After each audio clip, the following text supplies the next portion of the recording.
സിജോനോട് ഭയങ്കര നന്ദി പറയണം. ഞാൻ ചുമ്മാ അവിടെ ഇരുന്നപ്പോ പറഞ്ഞു സ്നേഹം വരട്ടെ ഞാൻ ഫ്രഞ്ചൈസ് അടിക്കും. സിജോ കറക്റ്റ് ടൈമിൽ ഓടുന്നു അടിക്കണോ ഞാനും കൊറേ ദിവസം ആയല്ലോ അതിനകത്ത് ഞാനും കേട്ട്. അതല്ല ഇപ്പൊ അതിനകത്ത് ഇപ്പൊ വികാരം മതി. ഞാൻ ഒരു കേസ് അല്ല പറയുന്നതെന്താ മനുഷ്യന് വികാരല്ലേ ഞാൻ ചെയ്യും. കൊടുക്കാൻ പറ്റില്ല. അല്ല പണ്ട് ഞാൻ ഇന്നോട് ഇതൊക്കെ ചെയ്യാൻ പറഞ്ഞു അങ്ങനെയല്ല. അപ്പൊ ഞാൻ പറയാം ബിഗ് ബോസിന്ന് പല ക്വസ്റ്റ്യൻസും നിങ്ങൾ ചോദിക്കാറുണ്ട് പലരും.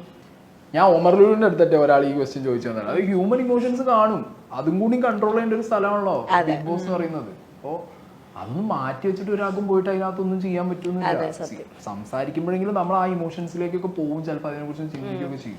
ഓക്കെ, ഞാൻ നിങ്ങൾക്ക് ചെറിയൊരു സുവർണാവസരം തരാം. അതും കൂടെ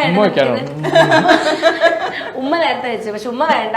ഒരു നല്ല ഒരു പ്രപ്പോസല്, അതായത് സിനിമയുടെ ഡയലോഗ്സ് ഒന്നും വേണ്ട.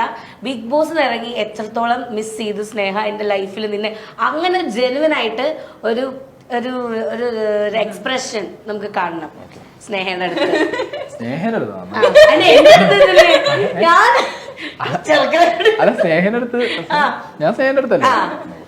ആ ലവ് ഫീൽ ചെയ്യണം കേട്ടോ ഞങ്ങൾക്ക്. ലവ് ഫീൽ ചെയ്യുന്നില്ല, ലവ് കുറച്ച് ഫീൽ ആയിരുന്നു. ഇപ്പൊ 2-3 ദിവസമായിട്ട് ഞങ്ങള് ലവിലായിരുന്നു. ഇപ്പോഴും ലവിലല്ലേ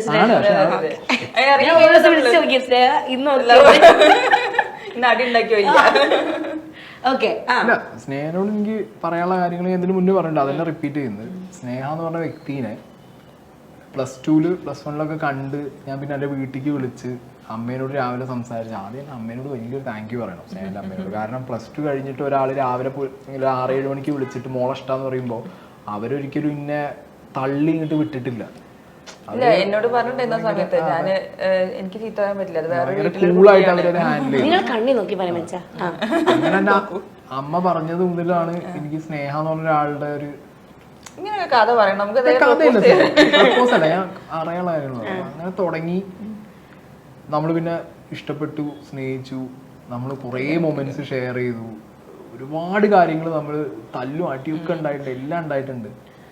നമ്മുടെ ലൈഫിൽ കഴിഞ്ഞ കുറച്ച് കാലമായിട്ട് മിസ് ചെയ്തിരുന്ന ഭയങ്കര ഫാക്ടർ എന്ന് പറഞ്ഞാൽ ഞാനും ഈയും തമ്മിലുള്ള ടൈം തന്നെയാണ് രണ്ടുപേരും. ഞാനാണ് അതിന് ഏറ്റവും വലിയ പ്രശ്നക്കാരൻ. ഞാൻ ടൈം തന്നിട്ടില്ല, ഒരു രീതിയിലും എന്നെ കൺസിഡർ ചെയ്തിട്ടുണ്ടായിരുന്നില്ല. എനിക്ക് എൻ്റെ ഇഷ്ടങ്ങൾ എന്താണെന്നൊന്നും ഒരു പിടുത്തവും ഉണ്ടായിരുന്നില്ല. ഇനിയിപ്പോൾ അതൊക്കെ റീകളക്ട് ചെയ്യണം, രണ്ടാമത് അതൊക്കെ പഠിച്ചു വരണം.